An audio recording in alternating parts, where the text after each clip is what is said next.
Hey there guys, Ephraim's Vanguard here, and welcome to this bonus episode of Let's Play Disney's Magical Mirror starring Mickey Mouse. There we go. In case you're wondering how long exactly it took me that last episode to record, you can see the difference there. That's the backup file I made beforehand. That's what we saved at the end. So there it is. So over here you can see it unlocked a few new things. We got hide 5 hats in game clear data. We'll hide them in here. Select a hat to hide. We'll hide Goofy's hat. So as you can see, we can actually choose where to hide everything. So there's that. I'm going to choose the most convenient spots for me. Because, I guess this is just like hiding it for your future self in case you ever want to replay. But, like, if you remember at the end of the last episode, the items we got, the item percentage, it says 75, and I thought I got everything.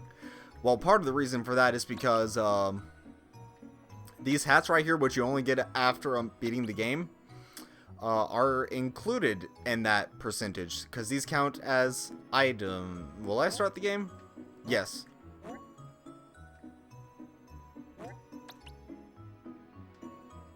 No, hide it back in there. So I'm keeping these easy to find. You can hide them anywhere. You can see from the previews where they would be. And where is it going to put me now? Alright, so this is where it sticks me. Those hats do count for the item percent completion, and of course you can't get them on your first playthrough because you only unlock them after beating the game. For the record, I did check up a guide for all this stuff because I don't want to figure all this out on my own. Just don't make me do that. Only for this bonus stuff though. The rest of this game I was pretty good for. And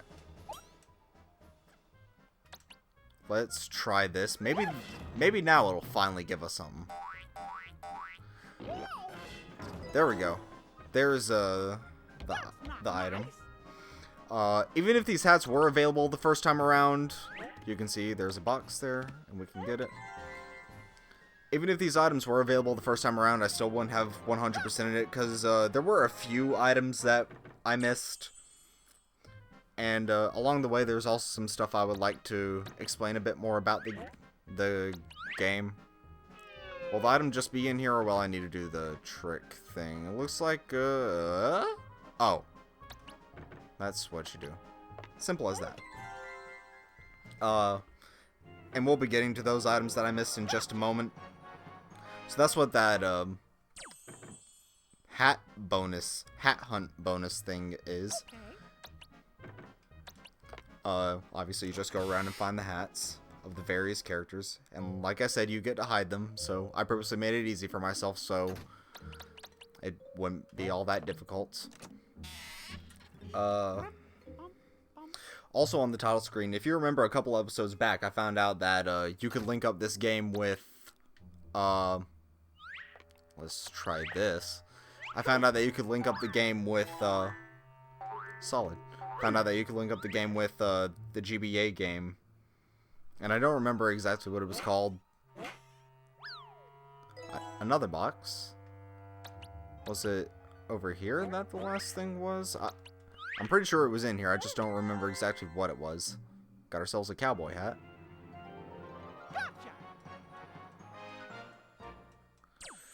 And the interconnectivity between the GBA game and this isn't much. Supposedly, what I found from reading online is, like, in the GBA game, there's a shop where you can buy items, and you can transfer those items into the game. I don't know specifically what that means. I think it just means... There's the last hat. I think it means something like items that you buy in the game will show up in Mickey's room, sort of as more bonus things. Again, I can't show that because I don't own the game. So there's that. Fortunately... almost all the items we need are in this area, which is why I put all the items in this way. There should be one in the TV room over here, and then one in the train room. Because, generally, for those minigames that you do, Oh, hey. Generally, for those mini games that you play, like the Star Fox one that's in here, all you have to do is play them, and the item and the respective items for it will show up in Mickey's room. The relevant items, I should say. Let's go over here because that is not what I wanted, but if I can do some more explaining after this, then that's fine. Yeah, we'll play more Star Fox or Afterburner or whatever, and I'll be explaining. So like this game, for example, all you have to do is play it in the plane will show up in Mickey's room. There is a few cases where some of the mini games you do have to meet certain conditions in order for items to appear, and in some cases I didn't meet those conditions, and in other cases I met those conditions on the first time, and I suppose I'll explain that right now. So if I don't mention one of those mini games that are available, just assume that like this one, just playing it and beating it at all will grant you the item. The rest of these I'm mentioning are specific criteria. Trying to collect everything so I can have some star power. I'm not really paying attention to the screen though, so if I miss something, just roll with it. So, the sword. The condition for getting that in Mickey's room, the one that chases down the hallway, of course, when you play that minigame, for the record, I can't remember if I showed it on screen or not, but to play that minigame again, you just go down to that room and interact with the sword. Rude. You just go down there and interact with the sword, and it'll restart the minigame for you. To get the sword in Mickey's room, you have to beat that minigame without getting hit, which I did the first time, so it just sort of happened. And for the guitar, you have to beat the song with 15 misses or less, which I did the first time. I just edited that episode, so I think I only missed eight of them, so that's how you get the guitar in the room.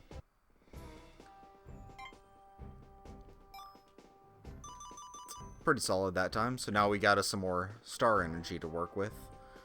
The dancing minigame that's in the TV room over there, to get the prize from that, you have to play the TV game 3 times. I only did it once because I thought it would be the same as all the other ones, which is, you know, sort of how that it just seemed.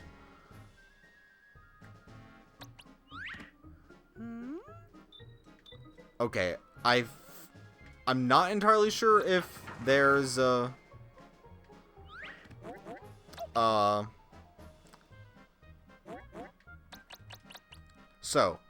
the item that I originally came in here for in the first place was a doghouse for Pluto. I can't remember if I got that the first time or not. We'll see in a little bit. Right now I'll just play the dancing game, and since it is supposedly different, I'll show whatever happens in it.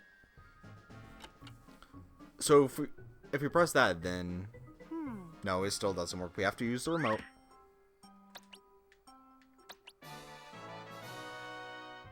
Same cutscene we've seen before, and I'll just ramble on about whatever during it. Oh, so this is a scene from a different Mickey cartoon. I don't think I've seen this one, and I don't know what it's from. Maybe someone more informed about Disney can tell me. Actually, I have seen this one. And as you can see, it's giving you the gags that the train stuff was from. Yeah, I have seen this one. I don't know what it is, and I don't exactly know how I've seen it, but I certainly have. But like I said, it's giving you what the train gag stuff was a reference to. Do it again. Do it again. Do the dancing game. Go back to Princess Peach's level in the first Mario Party.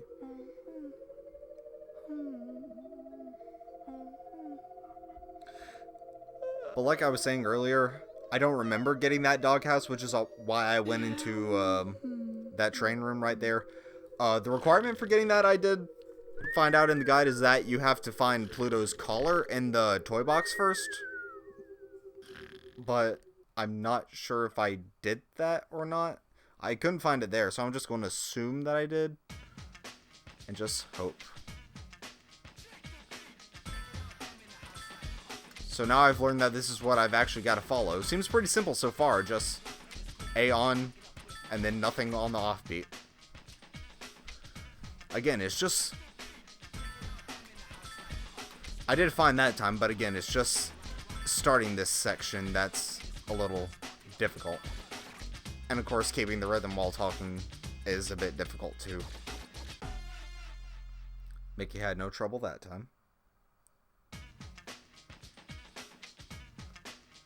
Is this different from last time? I'm not quite sure. I think it's different. Because last time I think it was just movements. This time we have the A button to press. How intimidating. At the very least, this time I can just hold left and it'll work. It won't work. Never mind. You have to actually... You can't just hold it in position. You have to actually do the movement on the beat. I probably learned that last time too, and I just don't remember. But you know, it goes as it goes. This one's pretty complicated. I think this is the same as last time. What the hey?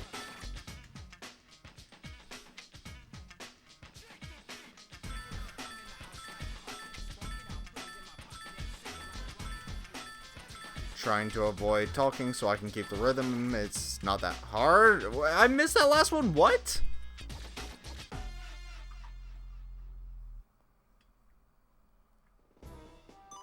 So that time around... Alright. Got almost full stars that time. I will do some cutting after this, just because after this, the closest place I have to go is the dungeon with the barrel breaking minigame, and that takes a while to backtrack to. Actually, maybe not that long. What? We'll see. We'll see. Depends. Will I? So we'll do that again for the third time. I can't remember. Would it be faster just to go through the library and do the falling into the pit gag thing? You've done this before, Mickey. Just do it again. I think... So, what's this one? I don't think I've seen this cartoon. Maybe. Of course, this is based... Okay. Of course, this is based, like, an aspect of the guitar part is based on this. Like, the stage area looks like it's roughly the same. Yeah, I haven't seen this cartoon. I have seen, the first two. And like I said, the first one, which is what this game itself is based on, I've watched immediately beforehand. Alright, so third time's the charm. Let's see what happens. What was I talking about? I don't remember. My mind just wanders. It's late at night. I just came off of watching Stephen and Mal of Stephen Plays. They're streaming their Extra Life thing tonight. Immediately before this, I was watching them doing what was it? Elmo's Letter Adventure for the N64. That was more fun than it should have been, because Stephen and Mal know how to make everything ridiculous. If it is the same thing, so do I just have to get it perfect on it? If I do have to do the same thing all 3 times, that's a little ridiculous. So let's try and do it this time.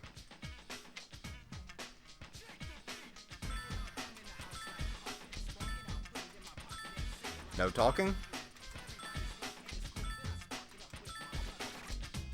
Okay, so what I was trying to say was you should immediately go and subscribe to Stephen and Mal I don't care whether you're subscribed to me or not. Please go subscribe to their channel. I'll link it down in the description. No, this is different.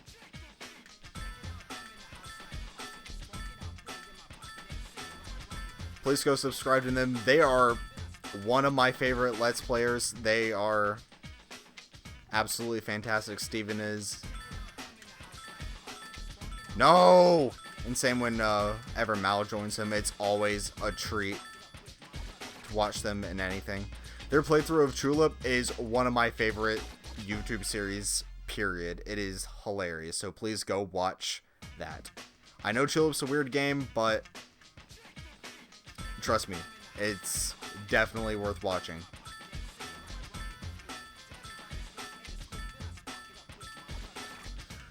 So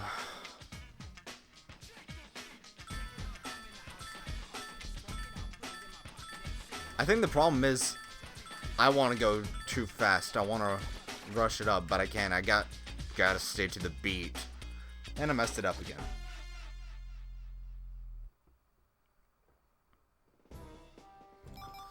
So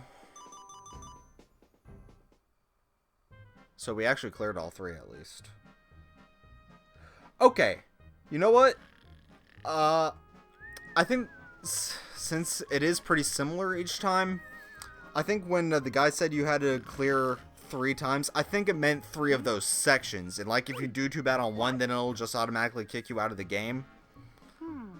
So I'm going to do some testing real quick, which will be cut out. And when I'm doing these tests, any of these cartoons that show up on the TV, I'll be showing. So you'll get to see those. If not, I'll report back to you when I'm done with my findings. Alright, well, that time I got it perfect. You see, no misses. And, well, obviously it gave me a perfect score, but I'm going to do that. And I'm going to see if it does just kick you out if you fail too often. Or is it going to do something? I wasn't really paying attention to the cutscene before, so no, it's just the same. By the way, there was no new cartoon. It was just those 3 clips. It repeated back to the through the mirror clip. So nothing to report in that regard, at least.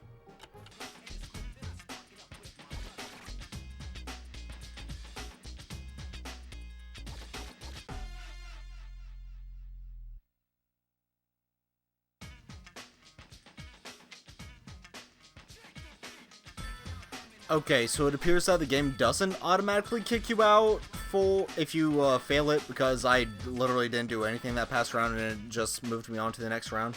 But I'm assuming, since I won't be doing anything when it goes to the clear thing, Mickey also did a different animation there, so the game has like some criteria for whether you pass each section or not. I did that in air quotes. You can't see it, so... You see, Mickey does that, gets upset out of himself instead of, you know, being proud of himself when he gets it right. So there's some sort of bar that you have to pass for it to be considered a clear or not. I show this off because you get a cake for this in Mickey's room, and I don't know if I originally got it or not. And I'm just covering all my bases here because I kind of just want this to be an easy, smooth recording session. I mentioned earlier that I was recording this at night, and that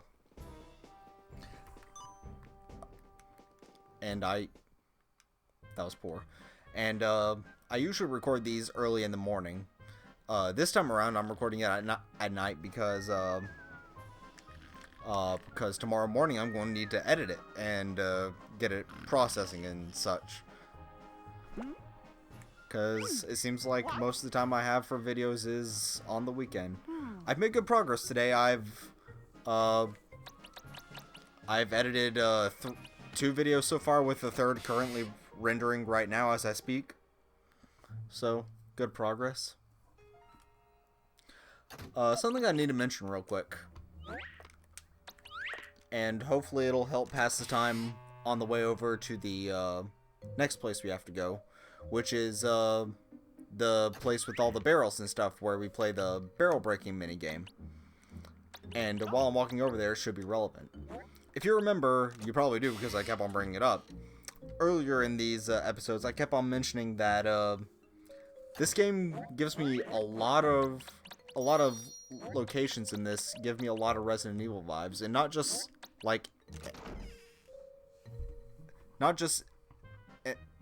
in the design of the locales themselves, also in like gameplay mechanics about how you go around and collect items and use those items to figure out puzzles and that kind of stuff. Like, it's definitely a toned down version of Resident Evil, but I did find that similarity. Keep in mind, this game was developed by Capcom, the same Capcom that develops Resident Evil games. And I put that through together because I remember during the credits I was saying that it credited the people who made Resident Evil 4 with this game. It just never clicked in my head that all those similarities to Resident Evil that I was thinking of, that they would be intentionally done. Because supposedly that's the case. And Resident Evil wasn't the only one done with this. This sword over here, if you remember the cutscene when we first got it, supposedly that scene is ripped straight out of the first Devil May Cry game, which I think was still in development during this time.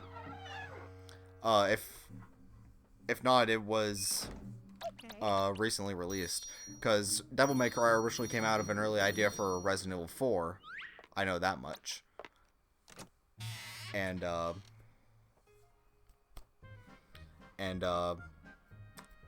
obviously Resident Evil 4 was in development until about 2004. And all of its various betas. So Devil May Cry came about somewhere during that time period. But like the scene where the sword tries to attack Mickey, supposedly that's straight out of Devil May Cry. I haven't played the game, so I can't say. And same with dodging the sword. Supposedly that's similar to a section in Devil May Cry. Again, this is just what I read online. I can't vouch for it. And then, like I mentioned, there's all sorts of similarities to Resident Evil in here. Particularly the earlier Resident Evils, like I was saying. Like Code Veronica and below, because, of course, those were developed by the time this game came around. Code Veronica was the most recent Resident Evil released by this point. Because I think that was released in the year 2000 for the... I know it was released first on the Dreamcast. I think it was in the year 2000. Well, it was on the Dreamcast, so I know that doesn't give much of a range. But, and like I mentioned, Resident Evil 4 was in its early phases of development, but it was still in development when this game was going on. But like all those times I was mentioning Resident Evil, supposedly, of course, I probably just interjected some stuff on my own, but like plenty of it was intentional on the part of the developers. Same with the Devil May Cry references. Yeah, it just never clicked in my mind that they would purposefully reference their own games in this. I thought it was just similarities, but no, they're purposeful. Though it is a little weird that the Capcom developers were referencing two M-rated series, two very M-rated series in this children's Mickey game. Then again, Resident Evil was well, not entirely, but it was by far their most popular game on the PlayStation 1 era. Certainly it was probably what they were best known for by this point, because after all, the series was, what, only 6 years old, and they were already doing stuff. Oh, you know what game might have been released during this time? The Resident Evil remake that I talk about so much, because I like that game a lot. That was also released in 2000. Oh, not Code Veronica. Resident Evil 0 might also come out during this time. I don't remember too well because I haven't played 0, but that might have been the most recent Resident Evil game. Let's get across there, Mickey. Actually, I don't have to say much else until I get to the next spot, so I'll just meet you over there. Okay, so now that we're down here, I'm going to do the barrel minigame again because we need to do that for our next item. But also I need to mention, and I wanted to cut it off at that last part because I was talking about how Capcom was referencing their games. When I was first playing this game, I was mentioning how, you know, Mickey fires Hadokens. it also went over my head that, at least I didn't quite put it together, that, they would also, like, these are intentional Street Fighter 2 references. Because supposedly there's, like, ah, crap, not again. Because supposedly, there's, like, a barrel-breaking minigame just like this in Street Fighter 2. Like, almost exactly like this. Not to mention that Mickey, he fires Hadokens right there. He also does a Shoryuken for the up punch. I recognize the Hadoken, not the Shoryuken. Which I really should have, because of the few times I play Street Fighter, I usually play as Ryu because I'm that dude. Street Fighter 2 is good, by the way. I know it's been re-released a bunch of times, so it's not hard to find. The only time I've ever played it was on an arcade machine, so not much to say. But the reason I'm doing this again is because to get the item, you have to hit all these barrels with Hadoukens, which I can't quite do. I can break all of them, just not with Hadoukens reliably. So we'll do that. It might also work if you just break them with the Shoryuken too, but I'm not testing it out. Plus, it's safer to break them at range with the Hadouken. Alright, let's hope I get this last one. There we go. Like that. So there we go. And, yeah. So if you get all those special hits, I think that should give us a new item. Right there, this dojo. Pretty appropriate considering Ryu in Street Fighter, what he's like a martial arts sort of person. So, pretty appropriate. Now, we need to get back to the main mirror room, and I don't have much else to say except for, like I was saying, the barrel minigame, it is based off of a Street Fighter bonus game. Like, I'm assuming that's if you're like doing the single player, because I haven't done that before. But I know there's also like a car breaking minigame. That's the only one that I've seen, but there is a barrel breaking one apparently, and that's what it's a reference to. So yeah, the developers of this game, they intentionally referenced they put loads of small-ish Resident Evil references in here. Resident Evil being one of Capcom's biggest series, and then they put that bit of Street Fighter 2 reference in here. Street Fighter also being one of their biggest series. So we'll do this pole vaulting again. And then they even referenced Devil May Cry, which was a game either in development or very recently released during this time. Of course, they didn't know that Devil May Cry would become quite as popular as it did. That popularity is mostly petered out nowadays. Thank you, DMC Remake. I shouldn't be complaining about it. I haven't played it. I haven't played any Devil May Cry games, so that's why I sounded so unsure when I was talking about that. Because I have played a little bit of Street Fighter. I haven't played any Devil May Cry. And as you know from all what I've been saying, I play a lot of Resident Evil. A lot. Can you blame me, though? So I'm just going to let Mickey do this pole vault thing. We just need to get to the warping door to go back to the mirror room, and then we should be in perfectly fine shape. I just never really realized that Capcom would put the references into this game. It is interesting how they were able to combine references to Capcom games, plus keep, like, in the context of a Mickey game while still keeping it feeling like a Mickey game. That's just a little interesting. Plus, they also have all the gags to Mickey, like I was talking about earlier. Sorry if you heard that, I accidentally hit the table with my controller. That's just a little interesting that they were able to do that. It shows you that there was a bit more thought put into this game. It wasn't quite a cash-in by the developers. I mean, they still could iron stuff out, but the point still stands. But since we collected that dojo, I do believe that we have everything that we need. We'll find out all the items once we Go, Mickey. Go back, Mickey. There you go. Go through that door and go back to the mirror room. I don't know whether it's going to play that cutscene for us again or what. Yeah, it will. So, I'll meet you guys back again.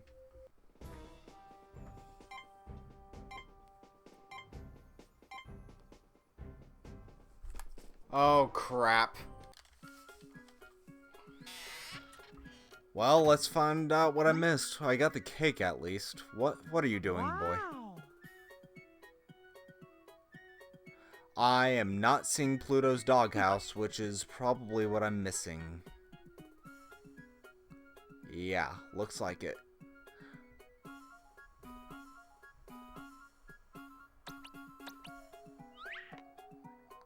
Problem is, I don't exactly... Like I mentioned it, what... Go away. Like I mentioned, it should be in the train room, but I don't quite know exactly what that entails. Let me look that up real quick.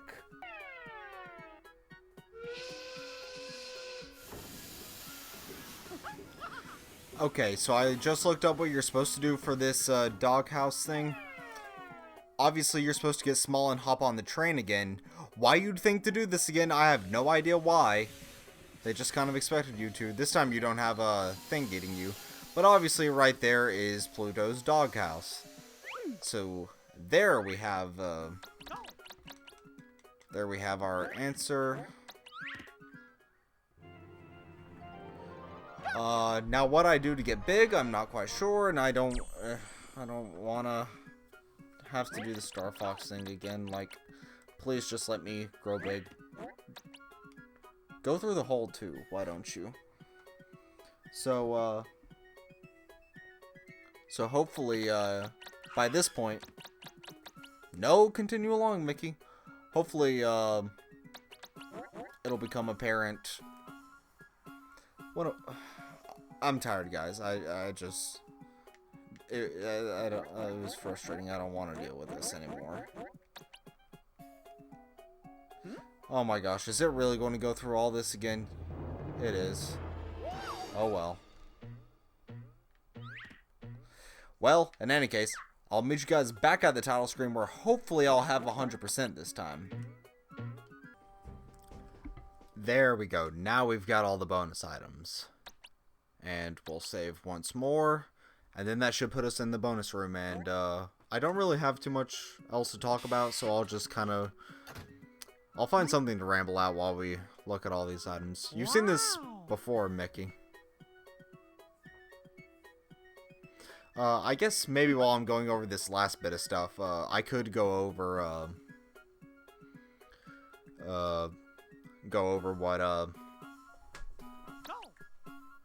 what like my thoughts on Mickey in general might be. Like I mentioned in an earlier episode, I don't have that much exposure with the Mickey series. I don't know if it'd be a series, more like a franchise. Of course, Mickey's an icon, one of the most iconic characters of all time. Oh, one thing I do need to mention real quick. This ghost statue right here, it'll only, this ghost thing right here, it'll only appear if you collect all 12 pieces of the mirror. Otherwise, it doesn't. So, there's that. Also, supposedly there's, like, a statue or something in here. Don't actually walk out, Mickey. Supposedly there's, like, a bronze statue or something. Yeah, right here. Is this it? Yeah, this is it. You get this for beating the game at all, for simply going through the mirror and returning home. That's what you get. It is interesting how they do have this bonus section for you to look at all the models of everything. Here's Ham. I'm not sure if it's technically supposed to be Ham, but it sure looks a lot like him. What was I talking about? I'm really absent-minded when I'm tired, aren't I? I'm just now realizing this. I really don't remember what I was talking about. It has a snoring sound effect for Pluto sleeping in. That's actually pretty cute. I used to have a big old stuffed animal of Pluto. I was talking about my experience with Mickey, that's what. So like I mentioned in an earlier episode, I didn't like religiously watch the cartoons or anything. In fact, I didn't watch Disney Channel much at all when I was a kid. My main Disney exposure was the movies, be it like the 90s era animated films like Aladdin or Hunchback of Notre Dame, that kind of stuff. Little Mermaid, you know, those kind of movies. And the early Pixar movies. So not too much involving Mickey, exactly. Oh, we've already seen that. I did watch some things every now and then, like if they were on TV, just because, you know, it's Mickey. What else are you really going to do? I also mentioned in another episode that it was a tradition at my school, every Christmas we would have,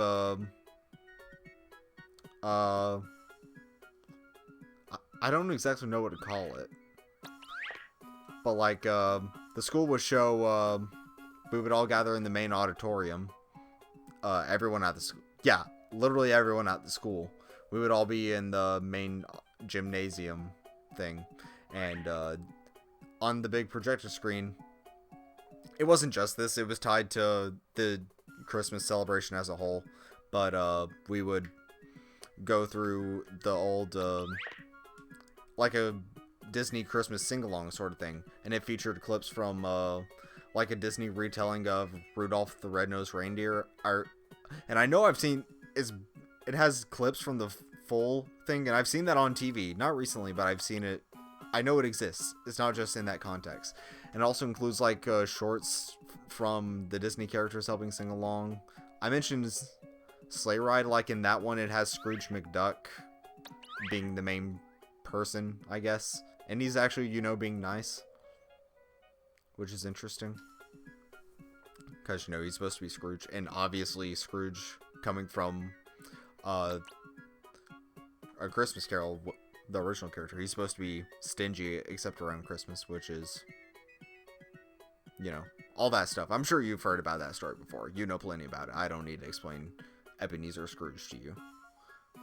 There's that cake. It looks real good.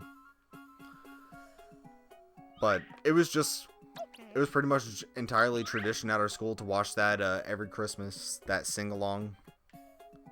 And it wasn't my main exposure to Mickey. I certainly knew plenty about him. And I also went to Disney World when I was a kid, but that's like probably the fondest memory I have of Mickey as a whole was involved in that series. Oh, man, that's taking me back. And in case you're wondering why I am specifying Christmas, I did go to a private school, so we didn't have any rules against like having, like, not being able to specify Christmas or anything, because it wasn't a public school, and those kind of rules don't apply outside of public school. And maybe I'll talk more about that later. You know, now it's just not quite the place. I'm trying to focus on this sword. It's a little difficult with all this in the way. There we go. Here's the Han edge. And, but yeah, that's just almost certainly my fondest memory relating to the Mickey Mouse series, because man, I love that Christmas celebration so much, and it was a part of our school's thing from 1st grade to 12th grade, and I attended that school all 12 of those years, and so it just kind of became a thing. It was part of the Christmas ritual, pretty much. I really like that picture. It looks real nice. Daisy always gets excluded in this kind of stuff.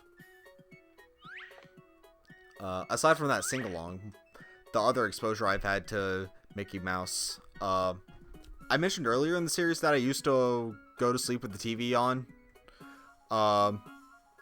Usually I fell asleep watching Disney Channel, because Nick at Night, it always just seemed, if I turned it on Nick, then Nick at Night would come on, and it always just seemed a bit, like, I don't know, like boring and weird. Like, even though I wasn't watching it, it just seemed a bit weird, and I didn't want to do that. So I switched to Cartoon Network, and you know, Adult Swim comes on Cartoon Network at night. And that's how I saw a lot of stuff I probably shouldn't have when I was so young. But that's a topic for a different day. There's that flower. But that's a topic for a different day. And I used to fall asleep watching stuff like that, but either I would get too invested watching in a show, yes, on Adult Swim when I was a kid. There were bad decisions made. Let's just say that much. Sometimes I fell asleep watching Toonami though, which was fine with me because Toonami was good. And it breaks my heart to know that for many years I was falling asleep. I was just sound asleep while Cowboy Bebop and Death Note were playing on TV on Adult Swim, which no matter how young I was, I wish I knew those shows earlier instead of finding out about both of them when I was, what, like 15? Maybe 16 for Cowboy Bebop. I just wish I really needed to watch those sooner. But I keep on getting off track. The point is, I fell asleep watching that. But there was one night where I woke up in the middle of the night and I don't even know what Adult Swim show it was, but it was a live action show. And it was talking about like a zombie invasion thing. And when I woke up, you know, you're still in that kind of dazed state. When I first saw that, like my mind immediately jumped to that was reality. Because it was live action, and it was what was right there, and it scared the heck out of me for that little bit. And since then, I haven't fallen asleep watching Adult Swim since, because I was just too afraid to wake up to something like that, because it just about gave me a heart attack when that happened. Because like they were just sitting in a room, all quiet and such, whispering about stuff. I didn't know what was going on, and then like zombie hands reach through the wall and grab one of them, tears him apart. And like, that's scarring to, like, a 9-year-old kid. Let me tell you. It's rough. Looks like that's everything in the room. Maybe except... No, I've already examined the plane, so... Yeah, that's everything there. And let me tell you, that's starting to a kid. So instead, I turned it on to Disney Channel. And, of course, you know, Disney Channel, it mainly shows, like, it's live-action shows at night. Like, back then it was Hannah Montana and The Sweet Life of Zack and Cody. Sweet Life of Zack and Cody is a good game that you should play, FYI. Not a good game you should play, a good show you should watch, because I enjoyed it. No matter whether I was like 10 when I watched it or like 17, don't tell people I watched it that late. Please don't. But I just keep on getting off track. The point is, I would fall asleep watching that because it wasn't grabbing my attention, nor would it be scary when I woke up. Nor was it just too boring, if that makes any sense, like Nick at Night was. And so I need to get off of that real quick and explain this. This is the bonus room. You mentioned this getting unlocked when it starts up.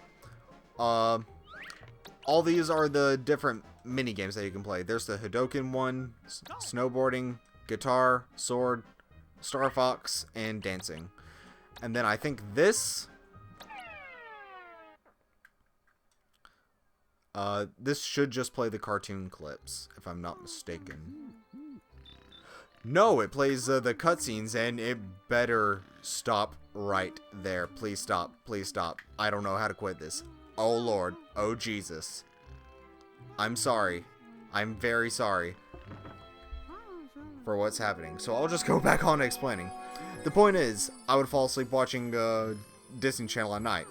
And when I woke up in the morning, like especially during the summer or on weekends, which was around 6 or 7 o'clock in the morning, I can't remember what it was called. Like preschool Disney or something like that. Schoolhouse Disney, something like that. Let me look it up real quick. Sorry for that. You probably just heard me set down my phone, but I'm trying to look it up. Playhouse Disney, that's what it was. As soon as I picked up my computer. Playhouse Disney, that's what it was. Which was the Disney Channel kids programming block. And, you know, when you wake up to it and you're still just laying in bed because you don't want to get out, you know, that kind of stuff was just on TV. And one of those shows that was on during that area, it might still be on, I'm not quite sure, because I don't do this anymore since I turned off the TV now. but the one that I used to watch back then was Mickey Mouse Clubhouse, and that was my other main exposure to Mickey. Of course, it's not a Mickey cartoon. It's not really meant to be all that. It's not really meant to be all that entertaining. It's more so to be, you know, like an educational kids show, like Dora the Explorer or Blue's Clues, something like that. And so it doesn't really go that deep, but it is like an introduction to the characters, I guess. Oh, so that's what it does. Now I see. So, of course, there's all the cutscenes you can see. Wow, it goes through all of them. We don't need to see any of those. But over here at this record player is a sound test. Let's go to 45 just cuz. Yeah, there's the credits theme.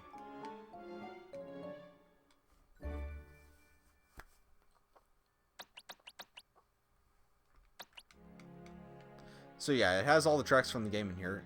This game does, like, it isn't a spectacular soundtrack, but it is definitely a very Disney-sounding soundtrack, if that makes sense. It's not meant to be in your face. It's very much so meant to be subtle and enhance the experience with, like, all the various instruments playing. You know, as orchestras tend to do. There's that. Alright, so we showed off all that. Yeah. Options haven't changed. So now what I'm going to do real quick is I'm going to show you as much as I can while I'm still talking about kids mode, because I also looked this up. If I don't get far enough to do all that, then we'll move the cursor. Start. There we go. If I don't get far enough in this, then we'll just do whatever. I'll explain it offhand. Alright, back to the topic that I keep on moving away from. That was my Mickey Mouse Clubhouse. Yeah, Mickey Mouse Clubhouse. That was my exposure to Mickey in terms of cartoons. And they also had like for a while they played like a revamped cartoon series of like, it was supposed to emulate the old style of Mickey cartoons where it was supposed to be like humor based with Mickey, Donald, and Goofy, from what I saw, getting themselves into situations. But it was like a modern day sort of thing. But it was meant to be evocative of those old style of cartoons. Because it still had like the black and... not quite black and white, but you know, like Mickey's skin. And the, you know, in the old cartoons, his like... I don't have a cursor right here. But like that tan part, what it is right now. In the old cartoons, that was white. And like the art style of whatever I'm talking about, it was like these little shorts that they would play during commercial breaks. That kind was white. Because it was meant to be evocative of the old style cartoons. And it was supposed to be, you know, that same style of humor. For the folks that like them. And I saw some of those, which was not very many, mind you. I just saw some of them. What? And that was another exposure to Mickey. I guess that was Mickey in a comedy sense, because like I had this game, I knew what I knew from pop culture. Okay, so what kids mode does is if I leave this sitting alone for a while, Mickey will start doing his own thing. So you're wondering, the game plays itself for you? Yeah, that's pretty much what kids mode does. It plays the game for you. Because Mickey, he'll automatically walk to the places that he needs to go. And it seems like interacts with the objects that he automatically needs to. Of course, you can speed him up if you realize it. Do that too. But he'll just do it on his own. Which is odd. Okay, and then the last exposure that I need to mention is Epic Mickey. The game Epic Mickey. That was the last main exposure that I had to the Mickey series. I keep on calling it a series. I don't know what else to call it, but, you know. Mickey the character, I guess. That video game. For those of you that don't know, Epic Mickey is a game on the Wii. I think it's just on the Wii. The first one is, at least. And that's the one that I played. It's a platformer on the Wii that's supposed to involve Mickey getting sucked into like a world of like forgotten characters from Walt Disney's past, and it does include like a bunch of references to like failed Disney works. Like one of the levels is Tomorrowland, which was a sort of an idea for the Disney theme park that didn't quite come to be. And obviously the main villain in it is Oswald the Rabbit, who is a forgotten character that Mickey just sort of ended up replacing. And it includes a bunch of other characters too. Not too many. It honestly kind of limits itself, and that was part of the reasons why people complained about it. One of the reasons why people complained about it, because it had so much potential that it just didn't accomplish. But that was my other exposure to Mickey. And I learned a lot about, you know, the Mickey universe and, well, the Disney universe in general, and sort of like that style of thing. And I enjoyed that game. I thought it was fine. Now, you'll notice, we also didn't pick up a key there. We just got to walk right through that door. Now, you might be thinking, I don't know what you would be thinking. But if that was the case, you would be thinking, why wasn't there a key there? And why wasn't there that middle room? Well, it's simple. In kids mode, there's no collectibles. Period.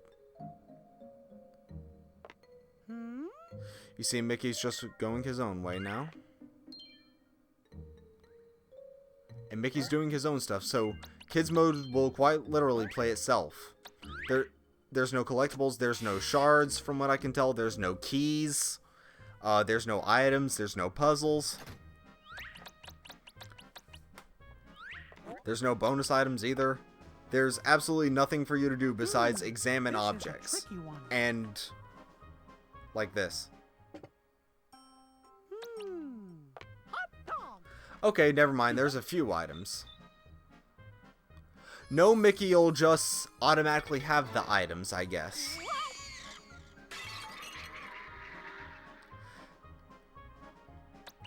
Okay, so you don't really need to pick up any items off the ground. Apparently there's still some puzzles, because otherwise we wouldn't have a need for this gear. But, as you can tell, it's very simplified. Because, obviously that just happened. Well, maybe there's no mirror shards because we didn't break the mirror, but I don't want that to happen. So, this is kids mode, quite obviously. Oh gosh, I forgot that happens. Also, you automatically have unlimited trick juice, for lack of a better word. I don't think you need a button mash either, so there's that. Basically, it takes away any possible challenge the game could have, because it'll quite literally play itself. So there's that. I finally learned what kids mode is now because of that. So it's basically just to show off the areas and the tricks that Mickey can do. It's not supposed to provide... It's specifically designed to eliminate any challenge at all. And like, there wasn't that middle room there because it doesn't serve a purpose. Yeah, it's just very simplified. And what will Mickey do now? He'll open that up, because that's just what happens. How do I quit? That's what I want to know. How do I quit? It appears I don't, so good thing I did this last. But I think that's all for the bonus episode. Sorry I was kind of rambling there at the end. I was just kind of, you know, just talking about whatever. This episode might be a bit long. It's a bonus episode. I don't really care about length for this one. But thank you guys sticking around for this. Like I mentioned in the credits, I believe, I didn't have a bad time playing this. It wasn't that much fun, but it was still pretty enjoyable. I liked it. I am excited to move on to our next game. The next game I'll be doing on this channel, which is... Well, you'll just have to find out when the next one goes up. Actually, I might slide in a little hint right here at the end. you'll see. But in any case, thank you guys so much for watching, and I'll see you guys next time. See ya.